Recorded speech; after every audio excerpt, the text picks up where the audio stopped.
Good morning students. आज हम लोग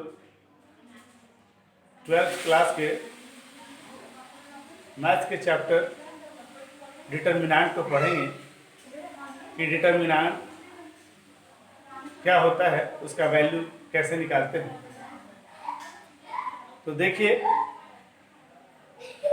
मैट्रिक्स चैप्टर आपने पढ़ा तो जो स्क्वायर मैट्रिक्स होता है उसका एक वैल्यू होता है जिसे हम डिटर्मिनेंट वैल्यू कहते हैं।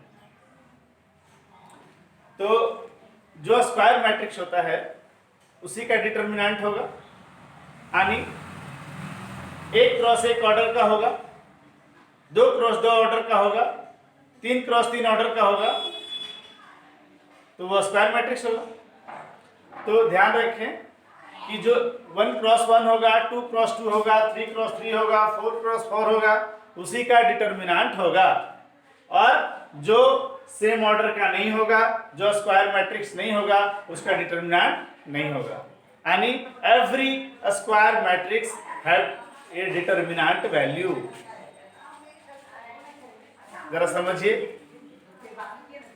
Determinant corresponding to every square matrix A, there exists a number called the determinant of the square matrix A। मतलब प्रत्येक स्क्वायर मैट्रिक्स A के लिए उसका एक डिटर्मिनेंट वैल्यू होगा, जिसे हम det A या A के बगल में मोड लगा देंगे, डिटर्मिनेंट वैल्यू ये हो जाएगा ये। और डिटर्मिनेंट ए हम तीनों में से कुछ भी लिख सकते हैं, डिट ए और मॉड ए और डिटर्मिनेंट ए। तो ये मॉड ए नहीं समझ के आप डिटर्मिनेंट वैल्यू समझेंगे। तो हम लोग शुरुआत करते हैं। हम लोग चूंकि जान चुके हैं अब कि प्रत्येक स्क्वायर मैट्रिक्स का डिटर्मिनेंट वैल्यू होता है। ध्यान दें, क्वेश्चन है ए बराबर एक मैट्रिक्स हमने ले रखा है 1 क्रॉस 1 ऑर्डर का, 1 क्रॉस 1 है -2 एलिमेंट। तो इसका डिटर्मिनेंट वैल्यू क्या होगा? चूंकि एक ही एलिमेंट है इसलिए इसका डिटर्मिनेंट वैल्यू वही हो जाए, सेम -2। अगर यहाँ 5 रहता तो 5 होता, यहाँ -a रहता, यहाँ भी -a होता, यानी यहाँ जो रहता वही हो जाता। दूसरा, हमने एक मैट्रिक्स ले रखा है कितना, 2 क्रॉस 2 का, यानी इस मैट्रिक्स से डिटर्मिनेंट वैल्यू होगा। अब ध्यान रहे, आगे हम लोग साइन के बारे में समझेंगे। अभी ये 2 क्रॉस 2 में उसकी जरूरत ज्यादा नहीं है। मैट्रिक्स ए में है A11, A12, A21, A22। कितने ऑर्डर का है ये? 2 क्रॉस 2। इसमें देखिए, एक रो 2 रो, एक कॉलम 2 कॉलम, यानी 2 रो है और 2 कॉलम है, यानी 2 रो 2 कॉलम मतलब स्क्वायर मैट्रिक्स है। तो इसका डिटर्मिनेंट वैल्यू होगा। जब इसका डिटर्मिनेंट वैल्यू होगा तो कैसे होगा? इसका पहला एलिमेंट कौन है? A11। अब ये ध्यान रहे, सीधा डायगोनल देखिए, चेक करिए, A11 A22, A11 A22, A11 A22 हो गया। दूसरा A12 A21, यानी A21 A12, ये गुना होगा एक कॉर्नर से एक कॉर्नर। समझिए भी जरा, A11 A22 minus A12 A21, ये इसका मैट्रिक्स वैल्यू होता है, ये डिटर्मिनेंट वैल्यू होता है। आगे हम लोग ये कैसे माइनस होगा ये, इसको भी हम लोग चर्चा करेंगे। अभी जरा समझ ले सिर्फ। यहाँ क्वेश्चन देखिए, 7 5 -2 3। अब देखिए कितने ऑर्डर का है सर? 2 क्रॉस 2। कितने ऑर्डर का है? 2 क्रॉस 2। तो 7 5 -2 3। अब इस हिसाब से जरा समझिए इसका डिटर्मिनेंट वैल्यू कैसा होगा? A11 A12 A21 A22। अब देखिए यहाँ A11 के जगह पे कौन है? -7 इंटू 3। A11 A22 होगा तो -7 इंटू 3 माइनस A12 में कौन है? 5 और A21 में कौन है? 2, तो -5 इंटू 2, यानी -7 इंटू 3 -21, -5 इंटू 2 -10। कितना हो गया? -21 -10 -31 आंसर।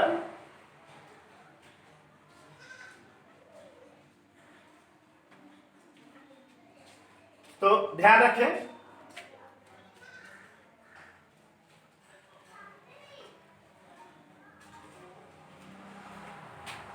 आप थोड़ा कंफ्यूज ना हो, इसके लिए एक समझाते हैं आपको। ये जो प्लेस वैल्यू होता है ना, ये प्लेस वैल्यू जो होता है, इसको जोड़ेंगे। अगर इवन नंबर आया तो प्लस साइन होगा, और ओड नंबर आया तो माइनस साइन होगा। तो ध्यान दीजिएगा, इसमें देखिए 1 1 तो क्या होगा साइन प्लस, ये 1 2 क्या साइन होगा माइनस, ये 2 1 क्या साइन होगा माइनस, और ये 2 2 क्या साइन होगा प्लस। तो इस चीज को हम लोग आगे पढ़ेंगे, जरा समझने की कोशिश करें यहाँ कि 7 5 -2 3 ऐसा एलिमेंट हुआ, तो हमने इसका डिटरमिनेंट वैल्यू क्या निकाला, 7 × 3 माइनस 7 × 3 माइनस ये कॉर्नर टू कॉर्नर, ये डायगोनल ये डायगोनल। अब देखिए क्वेश्चन आगे, ए मैट्रिक्स है कितना 1 2 4 2, सो दैट डिटरमिनेंट 2a का वैल्यू है 4 डिटरमिनेंट a, डिटरमिनेंट 2a का वैल्यू 4 डिटरमिनेंट a इक्वल है, इसको शो करना है हम लोग। ध्यान रखें, यहाँ हम लोग पहले जानते हैं कि जो स्क्वायर मैट्रिक्स होता है उसी का डिटरमिनेंट वैल्यू होगा। तो ये में देखिए कितना ऑर्डर का है, 1 2 2 रो है, 1 2 कॉलम 2 है, तो 2 × 2 ऑर्डर का है, इसका मतलब इसका डिटरमिनेंट वैल्यू होगा। सो डिटरमिनेंट ए, ध्यान रहे डिटरमिनेंट ए का वैल्यू क्या हो जाएगा सर, 1 × 2 1 × 2 माइनस 2 × 4 -2 × 4, तो 2 - 8 = -6। नाउ आगे हमको और क्या चाहिए, 2a चाहिए। तो 2a देखिए 2 से गुना हो जाएगा, ये सीधा 2 से गुना हमने a को कर दिया है, 2 एकम 2 यानी 2 1 जा 2, 2 2 जा 4, 2 4 जा 8 और 2 2 जा 4। 2 से a मैट्रिक्स के सारे एलिमेंट को हमने गुना कर दिया। अब क्या कहता है, डिटरमिनेंट 2a निकालो। डिटरमिनेंट 2a निकालने का क्या मतलब है सर, फिर ये कॉर्नर गुना होगा, a11 a11 a22 a12 a21, a11 कौन है, a11 में 2 है, तो 2 × ये 22 में कौन है 4 4 माइनस a12 में कौन है 4 4, और a21 में कौन है 8 तो 8, तो 2 4 जा 8 -4 8 जा 32, माइनस में 8 - 32 बराबर कितना हो गया -24। अगेन देखिए मेरा डिटरमिनेंट 2a का वैल्यू आ गया, डिटरमिनेंट 2a का वैल्यू आया -24। अब आगे बोल रहा है 4 डिटरमिनेंट a, 4 डिटरमिनेंट a का वैल्यू हमने पहले ही निकाला है -6, तो 4 × -6 कितना हुआ -24। हेंस यहाँ भी -24 आ गया और यहाँ भी -24 है, hence determinant 2a = 4 × determinant a, यही प्रूफ है। अब चलिए आगे समझने की कोशिश करते हैं। ये 2 × 2 ऑर्डर में हमने पढ़ाया, अब यही 3 × 3 है, क्योंकि 2 × 2 में ये आसान है याद रखना। चलिए हम लोग 3 × 3 देखते हैं। तो 3 × 3 रहेगा, तो चलिए हम लोग समझते हैं पहले सेरस डायग्राम। सेरस डायग्राम से हम किसी भी डिटरमिनेंट का वैल्यू कैसे निकालेंगे। सेरस डायग्राम में देखिए मैंने एक डिटरमिनेंट लिया है 3 × 3 ऑर्डर का, एक 3 रो है 3 कॉलम, ध्यान रहे 1 रो 2 रो 3 रो, a11 a12 a13 पहला रो, a21 a22 a23 दूसरा रो, a31 a32 a33 तीसरा रो। अब ये कॉलम में देखिए a11 a21 a31 पहला कॉलम, a12 a22 a32 दूसरा कॉलम, a13 a23 a33 ये तीसरा कॉलम। शुरू वाला रो बताता है, बाद वाला कॉलम, ध्यान रहे शुरू वाला रो 1 1 1 2 2 2 3 3 3, और बाद वाला कॉलम बताता है 1 1 1 2 2 2 3 3 3। अब ध्यान रहे डिटर्मिनेंट में प्रत्येक प्लेस वैल्यू का एक चिन्ह होता है, चाहे वो प्लस में होगा या माइनस में होगा, लेकिन उसका नियम है कि जो प्लेस वैल्यू को जोड़ेंगे, अगर इवन नंबर आता है तो वो प्लस होगा और ओड नंबर आता है तो वो माइनस होगा। ध्यान रखें, 1 1 तो इवन नंबर आएगा, 1 1 जोड़िए, 1 1 2 हो गया, 2 प्लस वैल्यू आएगा। ये 1 2 1 और 2 जोड़िए 3 हो गया, ये माइनस वैल्यू आएगा। ये 1 3 3 और 1 कितना हो गया 4, ये प्लस वैल्यू आएगा। ये 2 1 ये ओड नंबर आ गया, 2 और 1 3, ये माइनस वैल्यू आएगा। 2 2 4 ये प्लस वैल्यू आएगा। 2 3 5 ये माइनस वैल्यू आएगा। ये 3 1 4 ये प्लस वैल्यू आएगा। 3 2 5 माइनस वैल्यू आएगा। 3 3 6 प्लस वैल्यू आएगा। आशा है आप समझ गए होंगे। तो ये प्लस वैल्यू, अब जरा ध्यान, आप बोल सकते हैं, आपके दिमाग में क्वेश्चन आ सकता है कि सर अगर मान लीजिए यहाँ पर माइनस वैल्यू होगा पहले से ही, तो उससे मतलब आपको नहीं, उसका डिटरमिनेंट का प्लेस वैल्यू वो है। वैल्यू यहाँ पर माइनस प्लस कुछ भी हो सकता है, उससे आपको कोई मतलब नहीं। वो प्लेस वैल्यू अगर प्लस आदमी भी इस प्लेस में मान लो 5 बैठा हुआ है इसमें, इसका मतलब वो -5 माइनस के पोजीशन पे, आगे क्लियर हो जाएगा। अब जरा देखिए इस सरस डायग्राम से हम इसको एक्सपेंड कैसे करेंगे। हमने 2 क्रॉस 2 से हमने एक्सपेंड करके दिखाया आपको, यहां ध्यान दीजिए, 2 क्रॉस 2 से एक्सपेंड कर लिया। अब यहां पर सरस डायग्राम में 3 क्रॉस 3 का एक्सपेंड बताएंगे। तो आप ध्यान रखें, किसी भी रो या किसी भी कॉलम को एक्सपेंड करेंगे इस 3 क्रॉस 3 में, तो उसका वैल्यू सेम आएगा। तो आप कोई एक रो सेलेक्ट करके या कोई एक कॉलम सेलेक्ट करके उसको एक्सपेंड कर सकते हैं। हमने सेलेक्ट किया है एक्सपेंडिंग R1, यानी रो 1 हमने सेलेक्ट किया है। रो 1 सेलेक्ट किया है, तो रो 1 में कौन कौन प्लेस वैल्यू में है? A11 है, A12 है, A13 यही एलिमेंट है। तो A11 A11, अब A11 में क्या चीज है? 1 1, तो 1 1 का प्लेस वैल्यू क्या होता है? 1 1 का प्लेस वैल्यू 1 1 2, 2 का प्लेस वैल्यू क्या होता है? इवन नंबर है तो प्लस चिन्ह होगा, प्लस A11। अब A11 में A11 देखिए ये है A11। अब इसको आप पूरा A11 को पूरा ढक दीजिए और इसके कॉलम को और इसके रो को पूरा ढक दीजिए, जो बचेगा उसको यहां लिखिए। तो यहां ध्यान दीजिए, ये पूरा ढक दीजिए, ये पूरा ढक दीजिए, क्या बचेगा? ये 2 2, ये 2 3, ये 3 2, ये 3 3। ध्यान रखें, अगर इसको और इसको हम ढक दें तो क्या बचेगा? ये 2 2, ये 2 3, ये 3 2, ये 3 3। आगे दूसरा एक्सपेंडिंग रो 1 में दूसरा एलिमेंट कौन है? A12। अब A12 का प्लेस वैल्यू चेक करते हैं। 2 और 1 3, 3 यानी ओड नंबर है तो यहाँ माइनस साइन। अब यहाँ देखिए A12 में फिर A12 के पूरे रो को डिलीट करिए और उसके कॉलम को पूरा डिलीट करिए। ये रो A12 के पूरे रो को डिलीट करेंगे और इसके कॉलम को पूरा डिलीट करेंगे, क्या बचेगा? ये 2 1, ये 2 3, ये 3 1, ये 3 3। फिर प्लस इसका अगला एलिमेंट कौन है?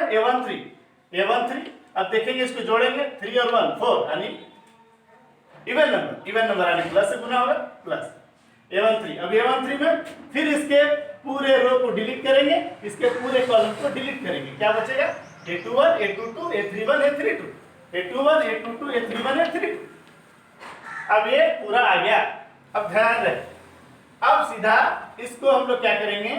A11 का वैल्यू लगाएंगे और इसको गुना करेंगे, फिर इधर गुना करेंगे, जैसे 2 क्रॉस 2 कर रहे थे। A12 रखेंगे, फिर इसको गुना करेंगे, फिर इधर से गुना करेंगे। A13 रखेंगे, इसको गुना करेंगे, फिर इधर से गुना करेंगे। यही तो है। अगर इसी में कॉलम 1 करें, एक्सपेंडिंग कॉलम, तो कॉलम 1 में क्या होगा? ध्यान रखें, इसका कॉलम 1 में कौन कौन है? A11, A21, A31। यहाँ देखिए एक्सपेंडिंग कॉलम 1 करेंगे, A11 में 1 1 जोड़ेंगे तो 2 आएगा, यानी प्लस A11। अब A11 लिए तो इसको रो और कॉलम को डिलीट करिए, क्या बचेगा? A22, A23, A32, A33, A22, A23, A32, A33। आगे कॉलम 1 में कौन है? A21 डाले हम, A21 में 2 और 1 जोड़िए, 3 हुआ, 3 यानी माइनस होगा, माइनस। अब A21 में इसके पूरे कॉलम को डिलीट कर, रो को डिलीट करेंगे, इसके पूरे कॉलम को डिलीट करेंगे। ध्यान रखें A21 लिए है तो A21 पूरा डिलीट, ये डिलीट, क्या बचेगा A12 A13 A32 A33, A12 A13 A32 A33 plus अगला क्या है A31, A31 3 और 1 जोड़ेंगे 4, 4 मतलब इवन नंबर मतलब प्लस से गुना। अब A31 देखिए ध्यान से, ये पूरा रो डिलीट, ये कॉलम डिलीट, क्या बचेगा A12 A13 A22 A23, A12 A13 A22 A23। आगे फिर हम लोग इसको भी हल करेंगे, इसको क्वेश्चन देखते हैं, इससे आपको पूरा समझ में आ जाएगा। क्वेश्चन है डिटरमिनेंट 1 2 3 4 5 6 7 8 9, मैंने अलग अलग एलिमेंट जान कर लिया है। Find the value of determinant. अब डिटरमिनेंट का वैल्यू हम लोग निकालेंगे, ध्यान रहे एकदम, हम कोई भी रो कोई भी कॉलम को एक्सपेंड कर सकते हैं। एक्सपेंडिंग रो 1 R1, अब ध्यान रहे, देखिए एक्सपेंडिंग R1 है, यहां पर हम लोग लेंगे A11 पोजीशन पे कौन है 1, इसका देखिए R1 में कौन कौन एलिमेंट है 1 2 3 1 2 3, तो पहले लिया 1, अब 1 जो है एलिमेंट है वो किस पोजीशन पे है 1 1 पोजीशन पे, ध्यान रहे 1 1 पोजीशन पे, यानी इसका किससे गुना होगा प्लस से गुना होगा, प्लस 1। अब देखिए 1 लेना है, इसके रो को, इसके कॉलम को और इसके रो को डिलीट करें, इसके कॉलम को पूरा डिलीट कर दिया, इसके रो को पूरा डिलीट कर दिया, क्या बचेगा सर 5 6 8 9, 5 6 8 9। अगला क्या है 2 माइनस 2, R1 में अगला क्या है 2 ना, 2। अब ये 2 कौन पोजीशन पे है 1 2 पोजीशन पे, 1 2 का क्या साइन होता है माइनस, यहाँ माइनस करिए माइनस 2। अब ये 2 जिस पॉइंट को लेंगे, जिस एलिमेंट को लेंगे, उसके पूरे रो उसके पूरे कॉलम को डिलीट करेंगे। ये 2 को लिए तो ये 2 का पूरा रो और 2 का पूरा कॉलम डिलीट हो गया, ये यहां से डिलीट और यहां से डिलीट, यानी बचेगा 4 6 7 9, 4 6 7 9। अगला R1 का कौन एलिमेंट बचा 3, 3 किस पोजीशन पे है 1 3 पोजीशन पे, 1 3 पोजीशन का मतलब 3 और 1 4, यानी इवन नंबर का क्या होता है साइन प्लस, यहाँ प्लस हो प्लस 3। अब 3 को लेंगे, इसके पूरे कॉलम को डिलीट करेंगे, इसके पूरे रो को डिलीट करेंगे, क्या बचेगा सर 4 5 7 8, 4 5 7 8, क्लियर है। अब आगे देखिए प्लस 1, अब हम लोग क्या करते हैं, इसको गुना करते हैं, 5 into 9 माइनस आगे क्या वैल्यू है 6 into 8 माइनस 2, इसका क्या होगा 4 into 9 minus 6 into 7 plus 3, 4 into 8 minus 5 into 7। अब इसको आगे हल करेंगे, 5 9 जा 45 माइनस 6 8 जा 48 माइनस 2, 9 4 जा 36 माइनस 6 7 जा 42 प्लस 3, 8 4 जा 32 माइनस 7 5 जा 35। अब यहाँ पर देखिए ध्यान से 1 into माइनस 3 आ जाएगा, माइनस 2 into माइनस 6 प्लस 12 आ जाएगा, और 3 into माइनस 3 माइनस 9 आ जाएगा। तो देखिए यहाँ 12 माइनस 9 और माइनस 3 यानी 12 माइनस 12 क्या होगा 0 आंसर। इस तरह से आप निकाल सकते हैं, इसका कॉलम भी निकाल सकते हैं, कॉलम एक्सपेंड करके कॉलम का से भी आप इस डिटरमिनेंट का वैल्यू निकाल सकते हैं। एक चीज और ध्यान रखिए, अगर यहाँ पर माइनस 3 वैल्यू होती उससे आपको कोई मतलब नहीं है, आपका प्लेस वैल्यू क्या है उसी से चेक करें। अगर ये वैल्यू माइनस हो जाए कोई भी सब में से माइनस हो जाए, माइनस रहेगा, उससे आपको कोई मतलब नहीं है, वो प्लेस वैल्यू पर माइनस होता है, ना कि उसके अंदर के वैल्यू पर। अगर मान लीजिए यहाँ पर ध्यान रखें, अगर यहाँ पर ये माइनस होता, माइनस 1 होता है यहाँ पर एलिमेंट, तो यहाँ पर प्लस से गुना करते हैं, बगल में पोस्ट में माइनस 1 लिखते हैं, क्योंकि ये एलिमेंट माइनस 1। ध्यान रहे अगर यहाँ क्वेश्चन आ जाए -1 -2 1 2, तो कैसे बनाएंगे सर, एक्सपेंड करेंगे, यहाँ -1 into 2 होगा, माइनस यहाँ -2 है, माइनस ही तो पहले से प्लस है, देखिए ध्यान से, माइनस यहाँ पहले से है, तो माइनस बगल में -2 होता है into 1, तब यहाँ होता है -2 और माइनस माइनस +2 आनी चाहिए। तो इसके अंदर के एलिमेंट में माइनस होने से आपको कोई फर्क नहीं पड़ता, वो साइन के जो प्लस माइनस साइन देंगे वो प्लस वैल्यू है, बगल में भले वो माइनस हो जाए तो बगल में कोष्ठ में लिखिए। बार बार इस क्वेश्चन को बनाइएगा ताकि आपका कॉन्सेप्ट क्लियर हो।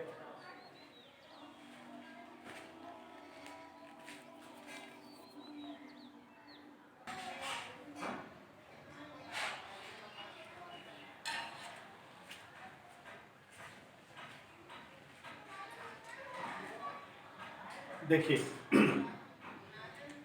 अब क्वेश्चन है, मान लीजिए क्वेश्चन हमने लिया, ये 2 cross 2 order cos alpha minus sine alpha sign alpha into cos alpha, इसको एक्सपेंड करना।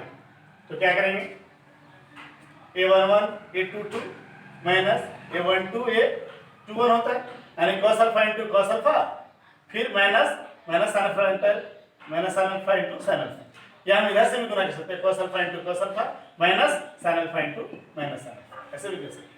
तो cos square alpha plus minus minus plus sine square alpha, इसका वैल्यू क्या होता है सर 1। आगे क्वेश्चन देखिए, हमने 3 क्रॉस 3 ऑर्डर का एक मैट्रिक्स ले रखा है, 3 - 4 5 1 1 - 2 2 3 1, find the value of determinant A. अब याद करिए, मैंने सरस डायग्राम समझाया था, एक्सपेंडिंग R1 हमने एक मैट्रिक्स ले रखा है, इसी के कंपैरिजन में 3 रो 3 कॉलम का a11 a12 a13 a21 a22 a23 a31 a32 a33। Expanding R1 में क्या कर रहे थे सर, प्लस वैल्यू, इसमें देखिए R1 है तो R1 में कौन कौन, a11 a12 a13 a11 a12 a13 हमने लिख लिया, a11 प्लस से गुना होगा, 1 1 है सम संख्या। अब इसको डिलीट करेंगे, इसको डिलीट करेंगे, क्या बचेगा a22 a23 a32 a33 लिख दिया। अब 1 2 क्या है, माइनस वैल्यू होगा क्योंकि 2 और 1 3 ऑड नंबर माइनस, a12 का क्या पोजीशन होगा, ये कॉलम डिलीट होगा, ये रो डिलीट होगा, a21 a23 a31 और ये 33। और अगला a13 है, a13 क्या है 31 जोड़ेंगे, 31 जोड़ेंगे क्या होगा, इवन नंबर तो प्लस से गुना होगा। अब a13 को डिलीट करेंगे यहाँ से, पूरे कॉलम को पूरे रो को, क्या बचेगा a21 a22 a31 a32 a21 a22 a31 a32। अब जरा समझिए, अब क्या होगा, 2 क्रॉस 2 के अनुसार a11 है यहाँ, अब इसको गुना करिए, a22 a33 minus a23 a32, फिर minus a12 a21 a33 minus a23 a31, फिर plus a13 a21 a32 minus a22 a31। ये मेरा कंप्लीट हो गया। अगर इसके जगह पे नंबर होता तो डायरेक्ट हम लोग बैठाए थे। जैसे देखिए यहाँ क्वेश्चन है, अभी क्वेश्चन को हम वापस लिखते हैं यहाँ पर, तो मैंने का जरा कोशिश करेंगे। 3 - 4 5 1 1 - 2 2 3 1, एक्सपेंडिंग R1 कर रहे हैं। R1 हमने एक्सपेंडिंग किया, यहाँ पर देखिए a11 है, अभी a11 पोजीशन पे कितना है 3, तो 3 का ये रो और ये कॉलम डिलीट होगा, क्या बचेगा 1 - 2 3 1, फिर माइनस a12 है माइनस a12, तो माइनस है a12 पोजीशन में कितना है -4, तो हम पहले बता चुके थे कि इसके ये -4 उसका a12 का वैल्यू है, लेकिन ये जगह किसका a12 का, a12 मतलब इवन ओड नंबर का साइन क्या होगा माइनस, यहाँ पर माइनस और यहाँ -4 इंटू